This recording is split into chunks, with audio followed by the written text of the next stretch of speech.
أن تعلم تعليم تذكر تذكير نفاء والانتفاء والإفادة والاستفادة والحسنة تمسك بكتاب الله وسنة رسوله والعمل به وابتغى مرضاته وثوابه لك بسخاتهم عند الموت في شفيعين رسول الله سيدنا محمد وذريته وآل بيته أجمعين جميع أولياء علماء وشهداء ومشايخ الدين ودرجات الجنة وبركاتهم وأسرارهم وأنوارهم وعلومهم نفعاتهم في الدين والدنيا والآخرة وفي كل نية صالحة جامعة شاملة في خيرات الدنيا ورزقاتهم عند الموت على ما نوانا محمد صلى الله عليه وعلى آله وصحبه وسلم وصلى رسول حضرة النبي صلى الله عليه وسلم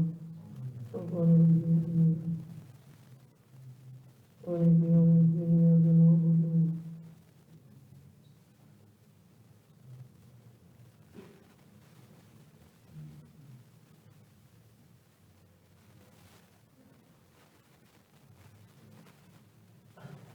بسم الله الرحمن الرحيم الحمد لله رب العالمين وبه نستعين على أمور الدنيا والدين وصلى الله وسلم على أشرف الأنبياء والمرسلين سيدنا نبينا حبيبنا شفيعنا وقرة أعيننا محمد وعلى آله وصحبه أجمعين وعلى جميع التابعين لهم بإحسان إلى الدين علينا معهم وبهم برحمتك يا أرحم الراحمين. أما بعد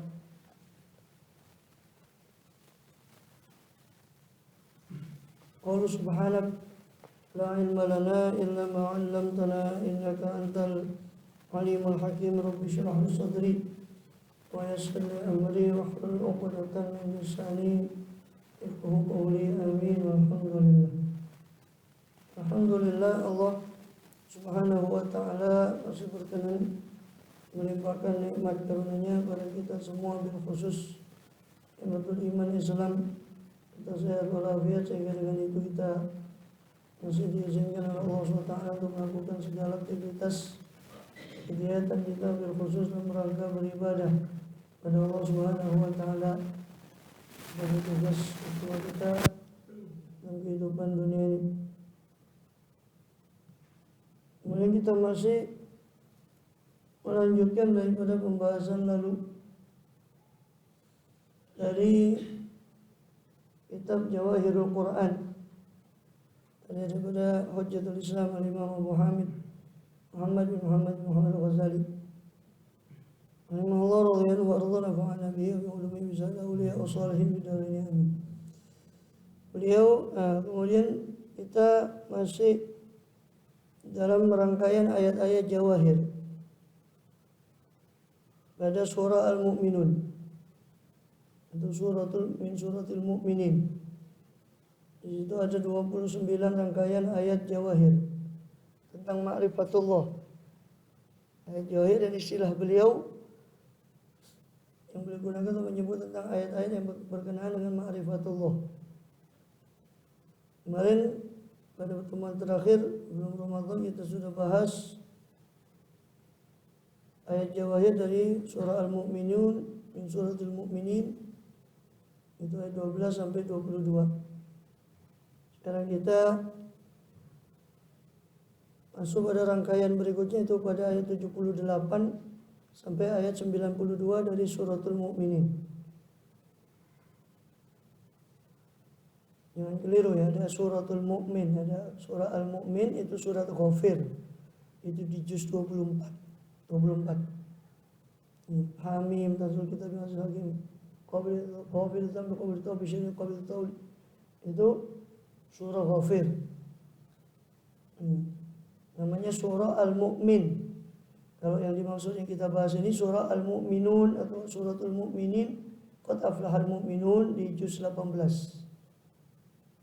Kalau di mushaf luar itu kalau surat Al-Mu'min itu disebut surah Ghafir.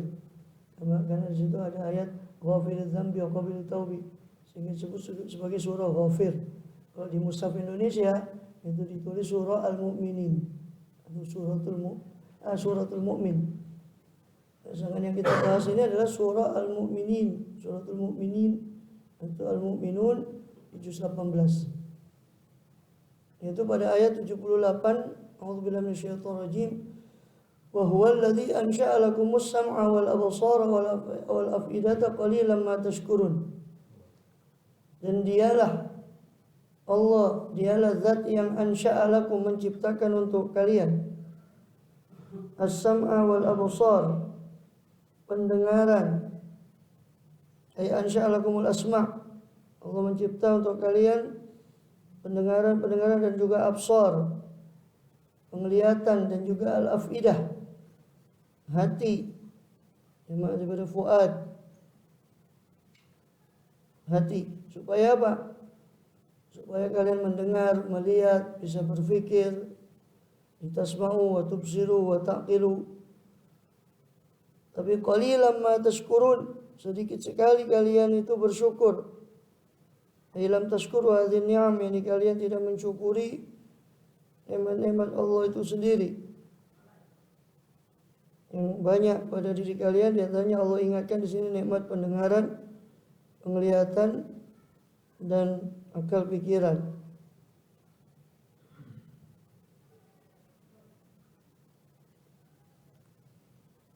Kemudian ayyuma aqalla syukrikum lillah, yani alangkah sedikitnya syukur kalian kepada Allah atas apa yang Allah an'ama bihi alaikum, atas apa yang Allah beri nikmat, sesuatu yang Allah beri nikmat dengannya atas kalian.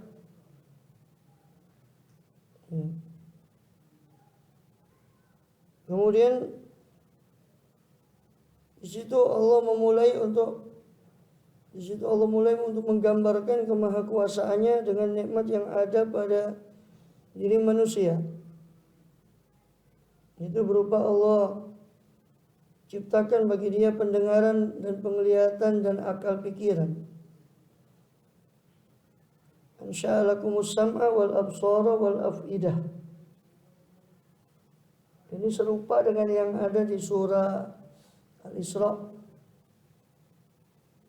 Di situ, "Walladzi akhrajakum min butuni ummahatikum la ta'lamuna syai'an. Maja'alakum sam'a wal absara wal af'idah." Kan dialah yang telah mengeluarkan kalian dari perut ibu kalian dalam keadaan kalian tidak mengetahui sesuatu. Lalu dia jadikan bagi kalian pendengaran, as-sam'a wal absara, dan penglihatan, dan af'idah, dan akal pikiran, hati dan pikiran, afidah. Sedikit sekali kalian bersyukur, kata Allah SWT. Yang menarik di setiap ayat yang senada dengan ini, urutannya itu Allah bukakan bagi manusia itu katanya as-sam'a, pendengaran dulu. Allah sebut pendengaran, baru penglihatan, baru akal pikiran. Dan ini menunjukkan mukjizat Al-Quran. Karena yang dibuka pertama kali bayi itu pendengaran. Sehingga kenapa disuruh azan di situ? Penglihatan kan, betul ya, dokter lebih tahu. Ya. Setelah itu baru penglihatan itu kan, ya, baru terbuka penglihatan. Setelah itu bayi belum bisa. Disitulah mukjizat Quran. Allah sebut dulu as-sam'a, pendengaran, baru absor, baru perkembangan akal pikiran berikutnya. Dalam psikologi perkembangan dikenal masa pra-operasional, masa operasional konkret, operasional abstrak. Ya, itu perkembangan akal pikir. Itu terjadi setelah itu. Setelah pendengaran, penglihatan, baru akal. Maka di situ Allah sebutkan di Quran demikian, dan itu tidak bertentangan dengan apa yang ditemukan. Sehingga itu juga menunjukkan mukjizat Al-Quran. Qalilan ma tashkurun, sedikit sekali kalian bersyukur. Dan syukur itu sudah jelas definisinya oleh para ulama, dijelaskan oleh para ulama, sarful amdi ma'an amallahu bi alaihi lima khuliqa li ajlih. Pendaya gunaan hamba atas apa yang Allah berikan kepada hamba menurut hikmah apa diciptakan atau diberikannya sesuatu itu tadi. Itu definisi syukur. secara urfi. Secara lughawi, syukur itu adalah fi'lun yumbi'u an ta'zimil mun'im. Sama dengan definisi hamd secara urfi.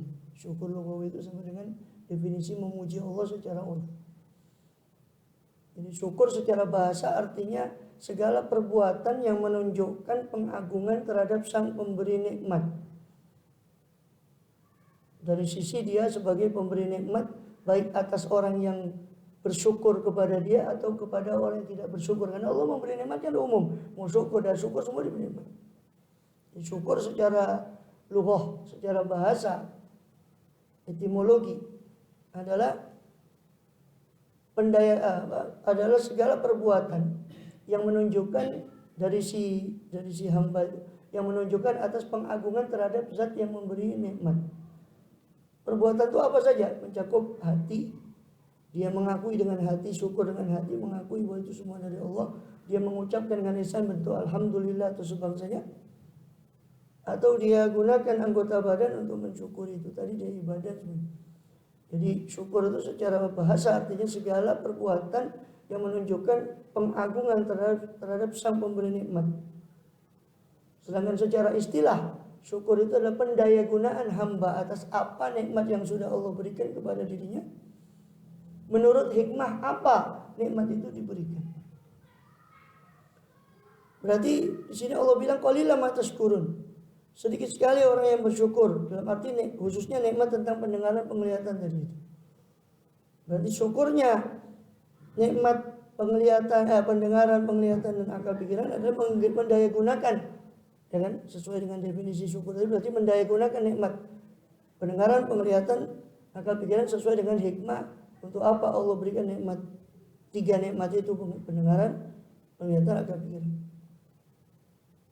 Tentu pendengaran, sebagaimana Imam Ghazali sebut di Bidayatul Hidayah, bahwa Allah beri pendengaran itu ya untuk mendengar apa-apa yang diridhai oleh Allah SWT, mendengar kalamullah, kalam Rasulullah SAW, mendengar kalam para aulia, para ulama,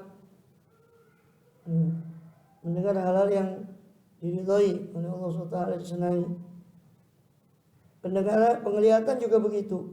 Harusnya Allah cipta itu untuk supaya orang itu melihat tanda-tanda kebesaran Allah SWT, melihat pada mushaf, melihat kepada Ka'bah, melihat kepada para solihin, melihat kepada kedua orang tua dengan pandangan ta'zim dan seterusnya. Wa huwa alladzi dzara'akum fil ardi. Hati juga begitu, pikiran ya digunakan untuk apalagi tafakkarun, tidak akan mereka merenung, ya, memikirkan tentang tanda-tanda ciptaan Allah, memikirkan tentang dirinya, dari mana dia berasal, untuk apa dia diciptakan, kemana dia akan menuju. Jadi ayat-ayat yang bertebaran di Quran mengingatkan kita akan hal itu. Mimma khuliq, dari apa sih manusia itu diciptakan? Tidakkah manusia itu merenung? Mimma khuliqa mimma indah, dari apa diciptakan daripada setetes mani air yang hina, air yang memancar, dan seterusnya. Qutilal insanu ma akfara min ayyi syai'in khalaqa min nutfatin khalaqa qaddara thumma sabila thumma amatahu fa akbarah. Surah Abasa. Dari mana manusia diciptakan? Dari nutfah. Khalaqahu fa qaddara, Allah yang telah mencipta dia, Allah juga menentukan bentuk fisiknya dan semuanya yang Allah berikan. Kemudian Allah mudahkan jalan di dunia ini sebagai berbagai fasilitas dalam kehidupan dunia. Kemudian ketika dia sudah mati, maka Allah matikan, waktunya dia, ajalnya datang, Allah matikan dia, lalu dikuburkan. Lalu tsumma idza syaa'a ansyarah, kemudian apabila Allah berkehendak, maka Allah bangkitkan yang tadi dikubur itu. Maka di rangkaian ayat itu jelas dari mana kita berasal, kemana, untuk apa kita diciptakan, kemana kita akan menuju. Ya, karena kita milik dia dan kembali ke inna lillahi wa inna ilaihi raji'un. Kita hanya milik Allah dan kembali kepada Allah. Wa huwa alladzi dzara'akum fil ardi wa ilaihi tuhsyarun. Setelah Allah menunjukkan tentang nikmatnya, Maka Allah SWT mengabarkan tentang kudratnya yang agung, tentang kekuasaannya, ya, yang betul-betul menundukkan daripada makhluk itu tadi, itu tentang penciptaan makhluk itu sendiri. Allah mencipta makhluk itu di seluruh penjuru bumi menurut berbeda-bedanya bahasa mereka, warna kulit mereka, sifat mereka. Kemudian Allah pada hari kiamat nanti akan membangkitkan, mengumpulkan mereka semua, yang awal, yang akhir, pada hari yang di situ sudah Allah janjikan. Maka tidak akan ditinggalkan pada hari itu untuk dibangkitkan baik yang kecil, yang besar, laki, perempuan, orang mulia, orang yang rendah, kecuali Allah semua Allah kembalikan seperti Allah ciptakan semula. Oleh karena itu Allah berfirman, qala wa huwal ladzi yuhyi wa yumitu wa lahu ikhtilaful laili wan nahari afala ta'qilun. Dan dialah yang yuhyi wa yumit, dialah yang menghidupkan dan mematikan. Dialah yang menghidupkan dan mematikan. Walau ikhtilaful laili wan nahar. Mulai dari tadi wa huwal ladzi dzarakum fil ardi dan seterusnya. Dan bagi dialah pergantian siang dan malam dan siang. Milik Allah lah kekuasaan untuk mengganti siang dan malam. Pengaturan malam dan siang itu yang bertambah, yang berkurang malamnya, lebih panjang malam di sebagian negeri, lebih panjang siang di sebagian musim dan seterusnya. Allah jadikan berbeda-beda. Allah jadikan bersilih ganti siang dan malam itu. Afala taqilun, tidakkah kalian berfikir? Tidakkah kalian memandang ciptaan Allah sehingga kalian bisa mengambil ibrah, bisa mengambil pelajaran dari kekuasaan Allah tersebut?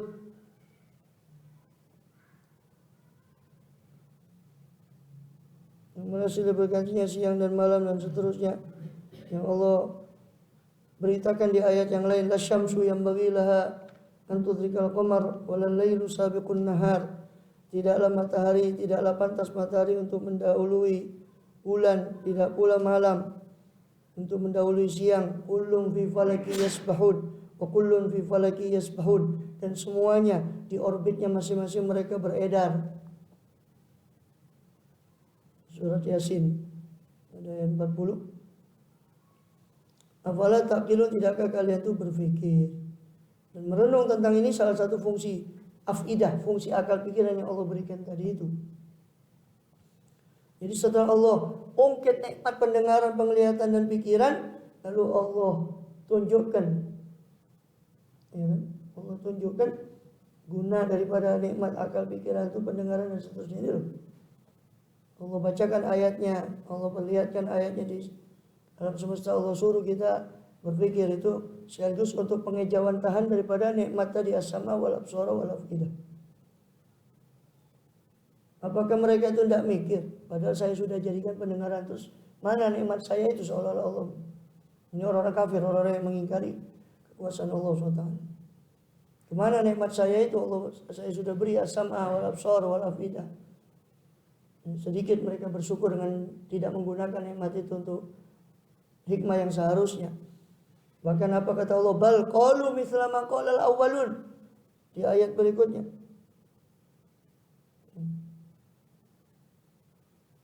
Di ayat 75, bal qalu mithla ma qala al-awwalun. Bahkan mereka berkata seperti apa yang dikatakan orang-orang terdahulu. Ini apakah afala taqilun di ayat sebelumnya tadi? Tidakkah kalian berpikir? Apa kalian tidak punya akal yang menunjukkan kalian atas keperkasaan Allah itu dengan semua ciptaannya itu tadi? Yang Allah Maha Kuasa atas segala sesuatu, yang mana segala sesuatu termasuk siang malam pergantiannya, matahari, bulan, semua tunduk kepada Allah SWT. Maka kemudian Allah memberitakan tentang orang-orang yang mengingkari kebangkitan, orang-orang yang terkenal sebelum umat Muhammad ini, umat Muhammad SAW ini, yang mana mereka mengingkari juga kebangkitan seperti umat Muhammad. Sebagian dari umat beliau juga mengingkari kebangkitan, Abu Lahab dan sebagainya. Juga umat-umat terdahulu, bal qalu mithla ma qala awwalun. Bahkan mereka Ini para pengingkar kebangkitan itu pengingkar Rasulullah pada zaman beliau. Qalu mereka berkata, maka misla maqalal awwalun, seperti apa yang dikatakan generasi terdahulu. Apa perkataan generasi terdahulu dan perkataan mereka yang mengingkari kebangkitan, mengingkari Rasulullah SAW itu? Qalu a idza mitna wa kunna turaban wa idzaman a inna lamab'utsun. A idza, apakah idza mitna, ketika kita sudah mati, wa kunna turaban, dan kita sudah menjadi turab, sudah menjadi tanah, wa idzaman, dan tulang belulang, a inna lamab'utsun, apakah kita akan dibangkitkan lagi? Itu perkataan mereka. Apa ya kita akan dibangkitkan lagi? Kita sudah hancur. Atau manusia itu setelah itu hancur berkalang tanah. Apakah kemudian masih dibangkitkan lagi? Laqad u'idna nahnu, ini masih perkataan mereka yang mengingkari kebangkitan tadi. Laqad u'idna nahnu, sungguh kami telah diberi janji. Jadi mereka menganggap itu mustahil. Sungguh kami telah diberi janji, nahnu, kami, wa abauna, dan ayah-ayah kami dahulu sudah diberi janji, hadza, akan perkara ini, min qablu, sebelum ini. Sebelum kau datang ya Muhammad, ayah-ayah kami pun sudah pernah menerima janji seperti itu. Kita akan dibangkitkan. In hadza illa asatirul awwalin, tidak ada ini kecuali dongengan-dongengan orang terdahulu. Itu perkataan mereka. Ini tidak ada kecuali asatir.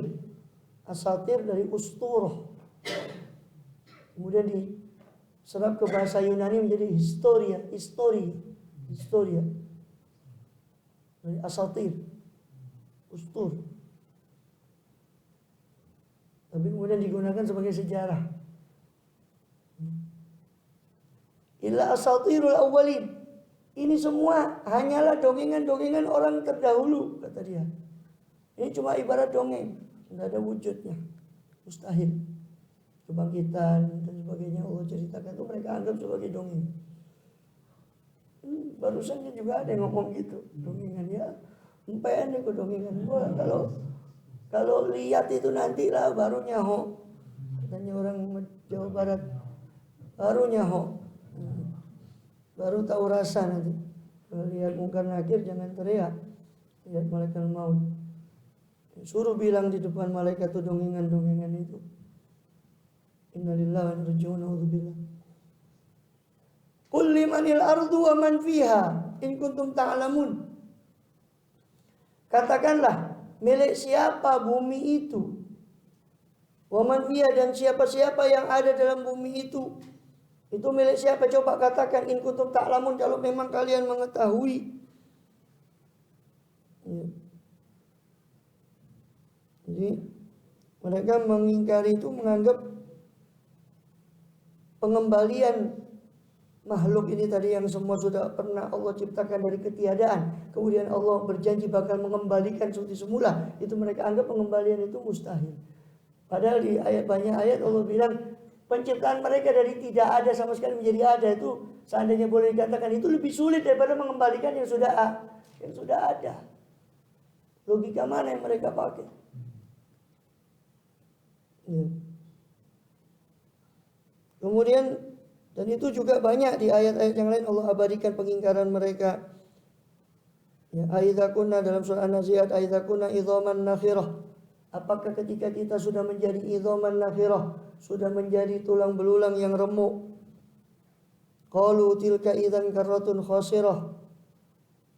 Mereka berkata kalau begitu itu pengembalian yang gagal, yang akan merugi. Wa inna ma hiya zajratu wahidah fa idzahum bisahirah, hanya saja itu satu hentakan sekali, satu guncangan sekali guncang di hari kiamat itu, fa idzahum bisahir, maka tiba-tiba mereka bangun ketika hari itu. Juga Allah ceritakan dalam surat Yasin, awalam yaral insanu, tidakkah manusia yang mengingkari itu memperhatikan, anna khalaqnahu min nutfatin, bahwasanya kami yang cipta dia dari nutfah, dari tidak ada sama sekali, kemudian dari air yang hina. Fa idza huwa khasimun mubin, tiba-tiba dia menjadi musuh yang nyata kepada kami. Tiba-tiba dia mendebat kami. Saat kami yang cipta dia, kok dia mendebat kami dengan mengatakan gimana kami akan mengembalikan dia. Na'udzubillah. Dikatakan apa? Khasimun mubin. Menjadi musuh yang nyata. Wa daraba lana mathalan. Dia membuat permisalan untuk kami, kata Allah. Manusia yang ingkar itu membuat permisalan untuk kami. Daraba lana mathalan wa nasiya khalqah. Dia lupa akan penciptaannya. Dia lupa kan penciptaan manusia khalqah. Qala dia si manusia tadi berkata, "Mayyuhil idhama wa hiya ramim?" Siapakah yang bisa menghidupkan kembali al-idham, tulang belulang itu, wa hiya ramim, sedangkan tulang belulang itu sudah remuk redam. Wa hiya ramim. Qul, turun langsung jawabannya dari Allah pada Rasulullah. Ini SAW. Ini ada orang kafir itu tadi membawa tulang belulang, tulang unta dan sebagainya, pokoknya tulang belulang dibawa di hadapan Rasulullah. Ini ya Muhammad yang kamu bilang, katanya itu dari Tuhanmu, kau bilang ini bakal menghidupkan tulang belulang ini. Di hadapan Rasul, di hadapan orang-orang itu, dia bawa tulang belulang itu. Langsung turun ayat ini menjawab orang itu. Qul, katakanlah ya Muhammad pada orang itu dan orang yang seperti itu. Yuhyihal ladzi ansha'aha awwala marrah. Yang menghidupkan tulang belulang itu adalah alladzi, zat yang ansha'aha, yang mencipta tulang belulang tadi, awwala marrah, di kali pertama. Sebagaimana Allah sudah cipta di kali pertama tidak ada sama sekali, mereka tidak ada, terus sekarang sudah ada begini, kemudian nanti tinggal Allah kembalikan. Seolah Allah berkata, masa saya kembalikan yang sudah ada? Saya tidak mampu sedangkan saya sudah cipta dia dari ketiadaan. Bagaimana? Katanya doktor, profesor, logika mana yang dia pakai? Dikatakan wa huwa bikulli khalqin alim, dan dia Allah itu maha mengetahui dengan segala makhluknya. Kemudian ayat berikutnya wa huwa bikulli khalqin alim. Jadi sampai asatul qul limanil ardu. Allah bilang, katakanlah ya Muhammad, limanil ardu, milik siapakah bumi itu? Milik siapakah? Jadi katakanlah ya Muhammad, kau mujiban lahum, untuk menjawab mereka orang-orang yang yakni ahli Makkah yang mengingkarimu, mengingkari kebangkitan yang kau sampaikan itu. Limanil ardu wa man fiha, milik siapa bumi dan siapa yang ada pada bumi itu. In kuntum ta'lamun, kalau kalian mengerti akan penciptanya. Kalau kalian mengerti siapa penciptanya, coba kalian jawab. Kata Allah Ta'ala, milik siapa bumi itu? Jadi di rangkaian berikutnya setelah Allah bantah tentang kedustaan mereka terhadap hari berbangkit, maka Allah mengikrarkan kewahdaniyatan, keesaan Allah SWT dan kemandirian Allah dalam mencipta, dalam mengatur, dalam mengurus makhluknya ini. Yang itu semua yang dalam rangkaian nanti akan kita dapat di rangkaian ayat berikutnya itu. Yang semua itu menunjukkan bahwa tidak ada ilah, tidak ada sesembahan yang patut disembah dengan segala kekuasaannya itu kecuali Allah SWT. Dan tidak pantas ibadah kecuali kepada Allah SWT yang esa. Ya. Maka di situ Allah bilang, dikatakan limanil ardu, siapakah, milik siapakah bumi itu tadi yang mencipta, siapakah pemilik dari segala hayawan, segala tumbuhan, buah-buahan, manusia yang ada di atas bumi, dan juga bumi itu sendiri, itu milik siapa? Kalau memang kalian mengerti. Sayaquluna lillah, mereka akan berkata itu semua milik Allah. Orang kafir itu akan berkata semua itu milik Allah. Qul afala tadhakkarun, katakanlah kepada mereka, kalau begitu kenapa kalian tidak mengambil peringatan? Kok kalian tahu bahwa itu ciptaan Allah tapi kalian menyembah selain Allah? Mohon maaf, ini kelompok yang kurang kerjaan itu salah paham terhadap ayat-ayat yang semacam ini. Dia katakan, itu loh kamu lihat, Abu Jahal, Abu Lahab, orang Mekah itu tahu tentang rububiyah Allah. Ketika ditanya siapa yang cipta ini, siapa yang cipta itu, mereka jawab Allah. Berarti mereka masih bertauhid, katanya, tauhid sepertiga. Itu tauhid rububiyah katanya. Walaupun mereka tidak bertauhid uluhiyah. Dalam arti ketika menyembah, mereka malah menyembah Lata, Uzza, Manat. Tapi ketika mereka ditanya tentang rububiyah, kekuasaan Allah, mereka jawab itu semua milik Allah. Kata mereka, kata orang yang gagal paham ini, orang yang kurang kerjaan ini. Dan ini akidah bahaya. Akidah orang yang suka mengkafirkan orang itu mengatakan bahwa apa? Katanya Abu Lahab ahli Mekah ini lebih bertauhid dari orang yang menyembah kuburan, kata mereka. Innalillahi wa inna ilaihi raji'un. Dalil mereka diantaranya ayat-ayat yang seperti ini dalam Quran mereka gagal paham. Kata mereka sudah bertauhid. Coba lihat ayat-ayat semacam ini, buka ayat semacam ini. Apakah Allah tahu? Allah akui ketauhidan mereka? Tidak. Allah justru mengecam mereka. Kamu kok sudah tak? Kamu kok tahu kalau itu Allah yang cipta, lalu kamu kok nyembah yang lain? Berarti kan Allah kecam. Bukan Allah akui tauhidnya. Tidak ada tauhid sepertiga, tauhid 2/3, tidak ada. Tauhid itu satu.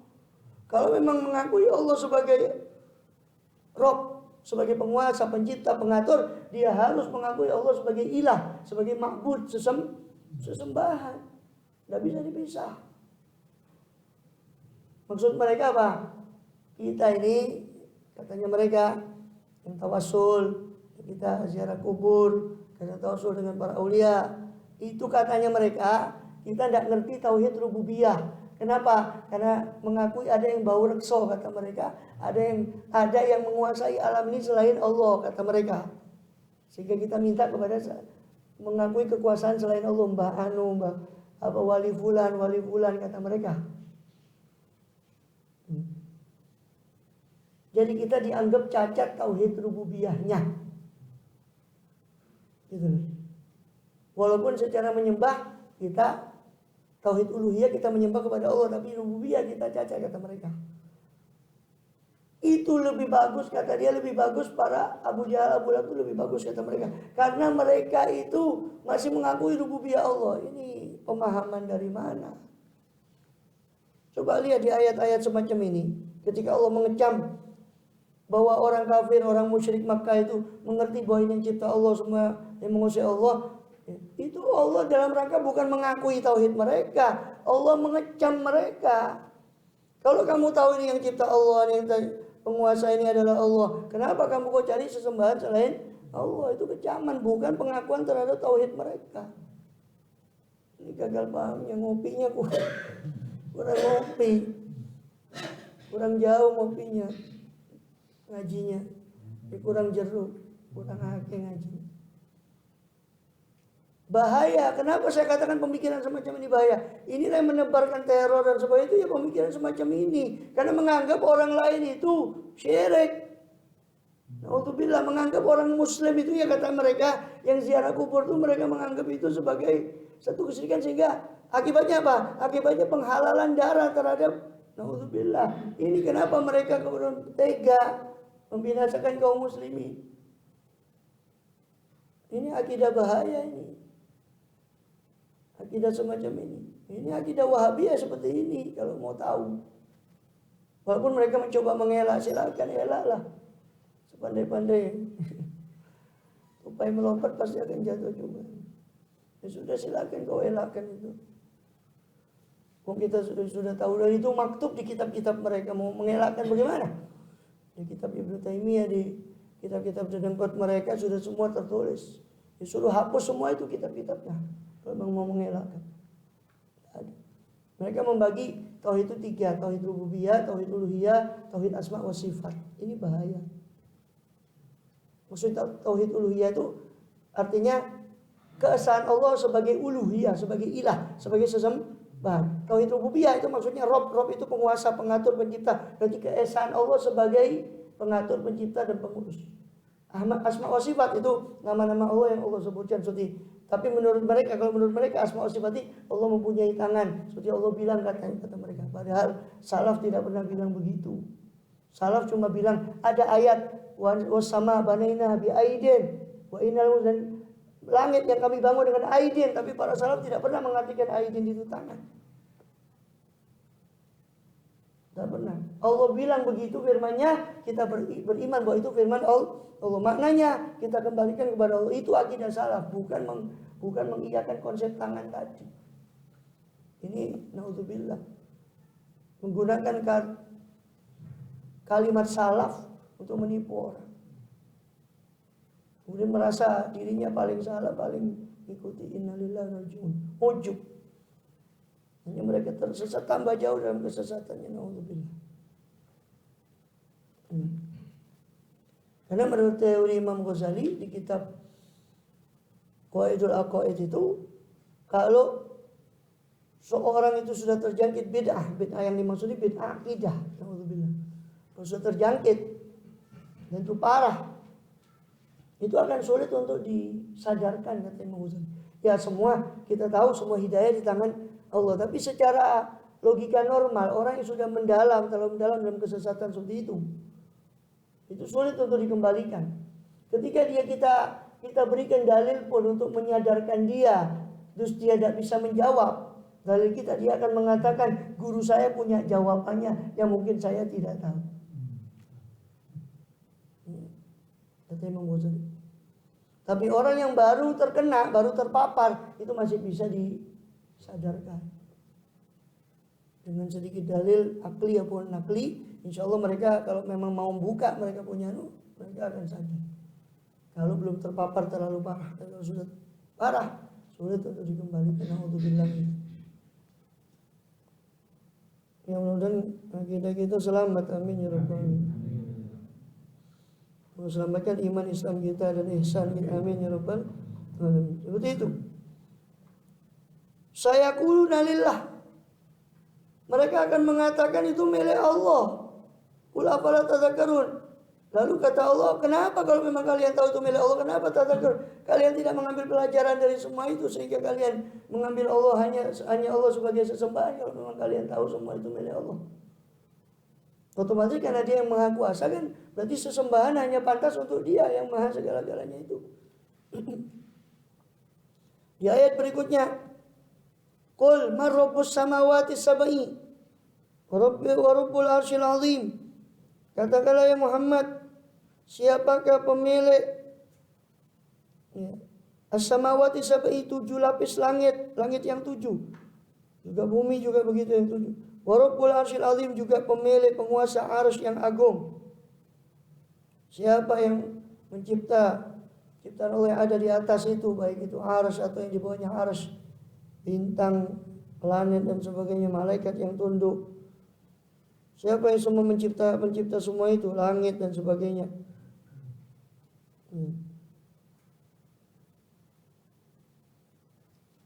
Kemudian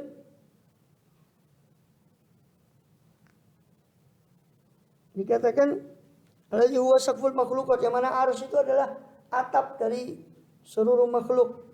Sebagaimana dalam hadis riwayat Abu Dawud, sya'nullah a'zam min dzalik. Kekuasaan Allah itu lebih agung daripada sekedar arsy itu. Salah satu bukti kekuasaan Allah itu adalah ya arsy itu. Salah satu bukti daripada kekuasaan Allah.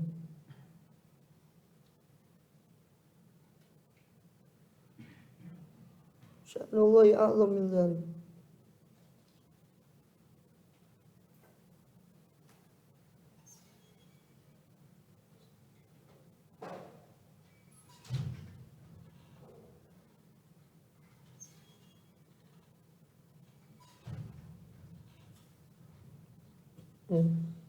Kekuasaan Allah lebih agung daripada itu semua. Yang mana Rasulullah SAW dalam riwayat Abu Dawud mengatakan bahwa inna arsyahu ala samawati hakadha. Sesungguhnya langitnya itu atas, ya. Inna arsyahu, arsy-nya Allah itu di atas langitnya itu tadi seperti ini, kata Rasulullah, ini seperti atap mengatasi semua makhluk itu. Dan kita sudah pernah sering mengulang daripada kebesaran arsy itu menurut riwayat Ibnu Abbas, ya kan, kursi itu kalau dibandingkan dengan arsy cuma seperti uang logam dengan padang Sahara yang luas. Uang logam itu kursi, padang Sahara itu ibarat arsy. Makanya sering arsy itu dijadikan simbol terhadap kebesaran Allah. Sehingga dia dikenal dengan sebagai Rabbul Arsyil Azim, Tuhan pemilik arsy, Tuhan penguasa arsy. Bagaimana dikatakan arsy sebagai tempat Allah, naudzubillah. Sebagaimana akidah tajsim, akidah yang kita bahas tadi, akidah yang melenceng tadi, mereka juga meyakini, bukan hanya membagi akidah menjadi 3, mereka juga berani meyakini bahwa Allah itu di atas arsy, bahkan besarnya Allah tidak lebih besar daripada arsy. Innalillahi wa inna ilaihi raji'un. Ini asal sekedar tahu saja akidah mereka. Sama aja kelihatannya, nampaknya kayak Quran dan hadis dan macam-macam. Tapi akidahnya waduh rusak sekali. Dan mereka pasti menyangka lah mungkin. Ya silakan, kitabnya ada kok, kitabnya Ibnu Taimiyah juga ada. Kitab-kitab mereka juga ada. Bin Abdul Wahab juga ada kitabnya. Bahkan kitab ulama-ulama mereka seperti Utsaimin dan sebagainya itu ada semua. Ibn Bas dan sebagainya. Mau nyangkal ya silakan dia sangkal. Apa? Walah mereka pokoknya anggapnya harus itu. Ya, pokoknya Ibn Taimiyah itu pernah berkata bahwa Allah itu bersemayam di atas arus seperti saya berdiri di atas mimbar ini, katanya Ibn Taimiyah. Innalillahi wa inna ilaihi raji'un.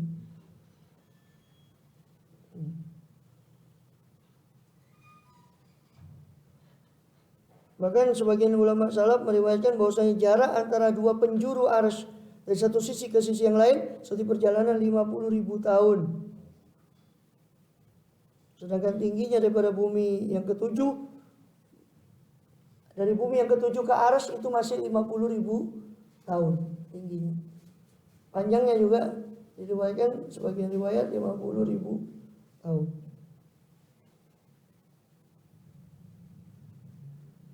Dinamakan arsy, kata Ibnu Abbas, lirtifaihi, karena tingginya. Urush. Ya, urush itu atap, ya, atapnya masjid seperti ketika ketika sahabat menceritakan tentang atapnya Masjid Nabawi itu dari arsyun nakhl, dari pelepah kurma. Ya. Wa mimma ya'rishun.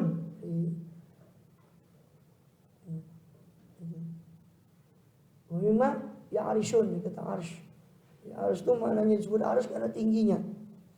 Dan tingginya maka disebut arsy.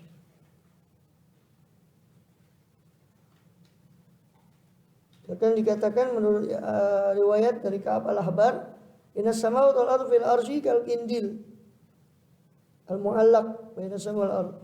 Langit dan bumi itu dibandingkan arsy itu seperti lentera. Seperti lentera yang tergantung di antara langit dan bumi. Satu lentera, satu lampu tergantung antara langit dan bumi. Bandingkan dengan langit dan bumi, itu permisalan 7 lapis langit dan bumi dengan arsy.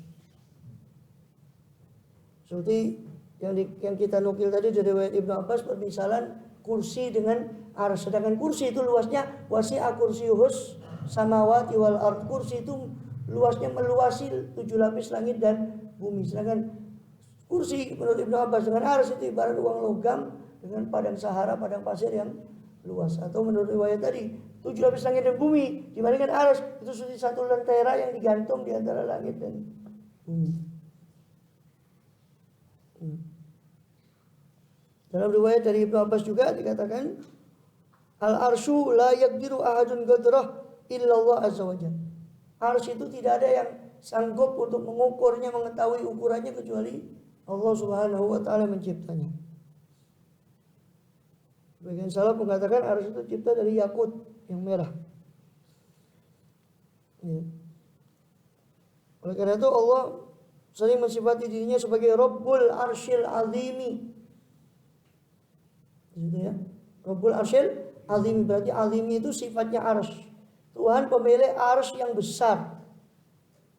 Kalau arsy yang sedemikian digambarkan sedemikian besar itu tunduk kepada Allah, apalagi yang di bawah arsy. Sehingga sering dijadikan sebagai simbol. Bukan tempat bagi Allah sebagaimana perkataan Sayyidina Ali, innallaha khalaqal arsya ya izharan li qudratihi wa laysa mahallan li dzatihi. Kata Sayyidina Ali bin Thalib Ramoja. Allah itu mencipta arsy itu untuk menampakkan kemahakuasaannya, bukan sebagai tempat bagi zatnya. Sayaquluna lillah, mereka akan mengatakan itu semua milik Allah. Afala tattaqun, tidakkah kalian itu takwa?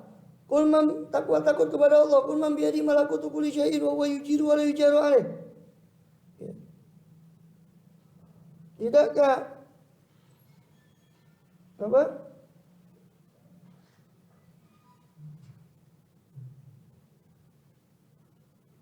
Ya. Tidakkah Allah qul man rabbus samawati, katakanlah siapa pemilik 7 lapis langit?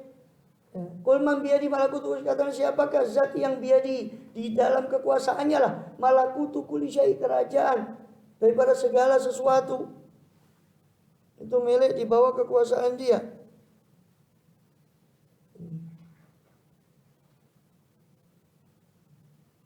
Siapakah yang di tangannya berada kekuasaan segala sesuatu, malakutul syai. Wa huwa yujiru wa la yujaru alaih. Sedangkan dia menolong, melindungi, tidak dilindungi. Dia tidak butuh dilindungi, dialah yang melindungi dan menolong makhluk semuanya. In kuntum ta'lamun, kalau memang kalian mengetahui siapa dia itu, milik siapa semua itu. Zat yang mana di tangannya lah, di kekuasaannya lah. Di tangannya jangan digambarkan di tangan makhluk. Dalam kekuasaannya lah, segala kekuasaan yang ada di ini semua yang pegang kekuasaannya adalah dia. Sedangkan dia menolong, yujiru wala yujaru alaih. Dia melindungi dan tidak dilindungi.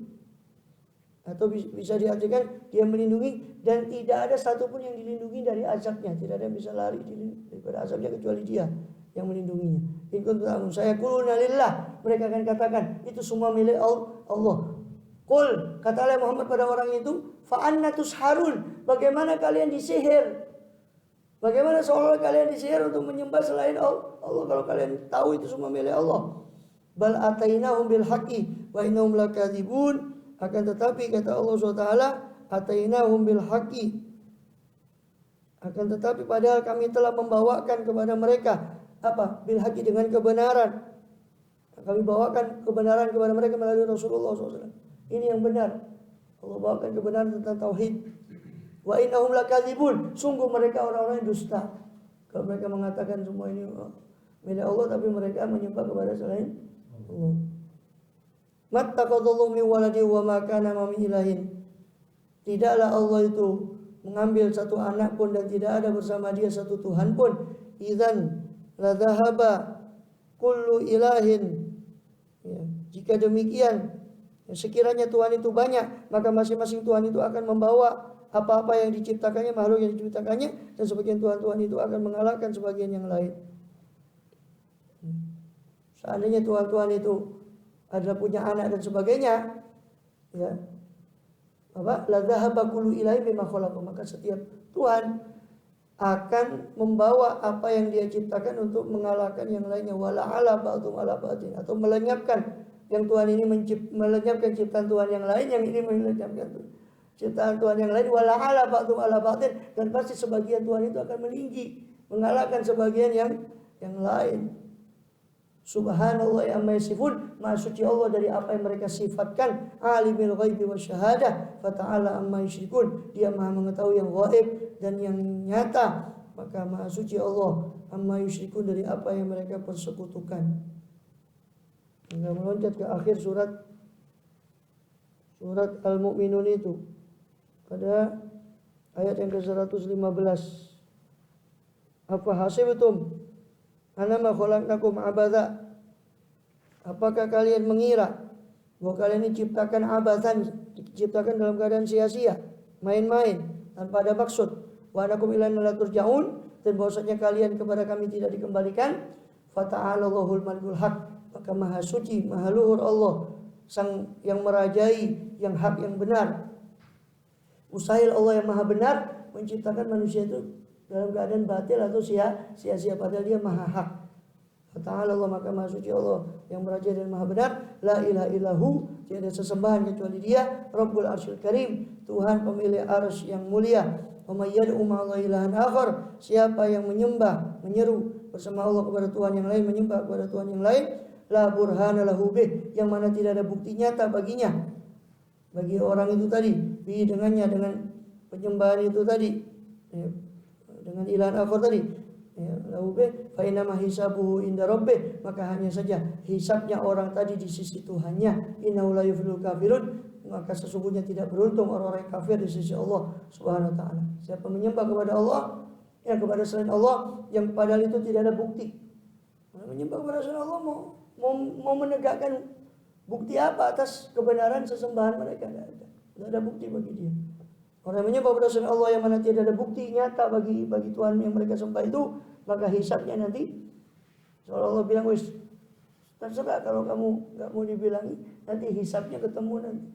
Hisabu inda rabbih, hisabnya di sisi Tuhannya. Totalannya carry, terserah. Karena la yuflihul kafir, tidak akan beruntung orang yang kafir. Wa qul, ucapkanlah ya Muhammad, Rabbi ighfir warham wa anta khairur rahimin. Ya Tuhanku, ighfir, ampunilah, warham, dan sayangilah kami. Wa anta khairur rahimin, dan engkaulah sebaik-baik penyayang. Wallahu a'lam bissawab. Itu akhir daripada surah Al-Anbiya.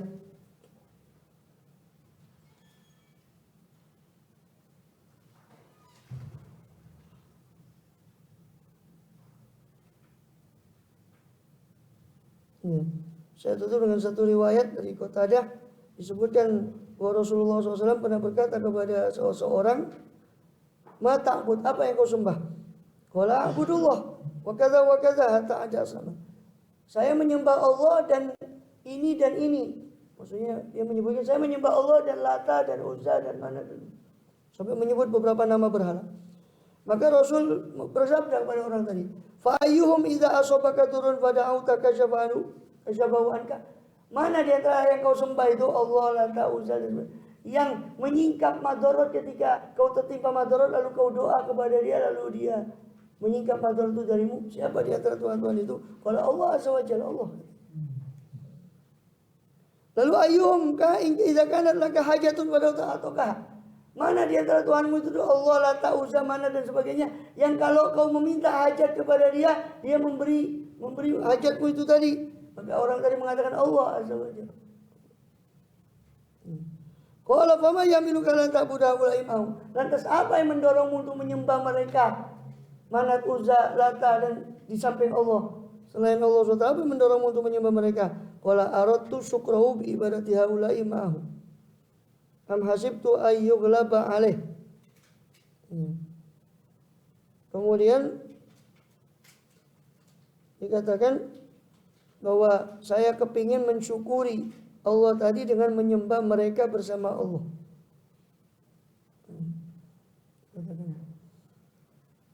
Saya ingin mensyukuri.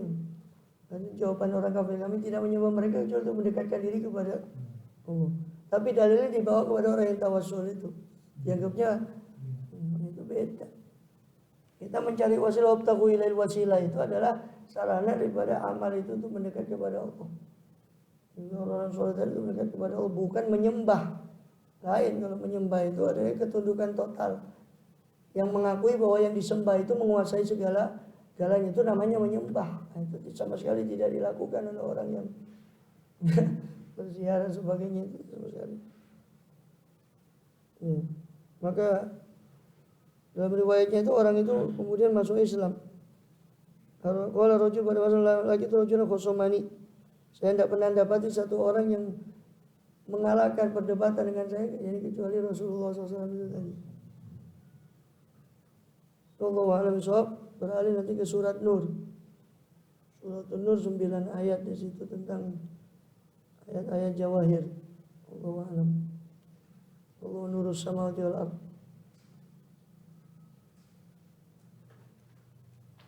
Bismillah.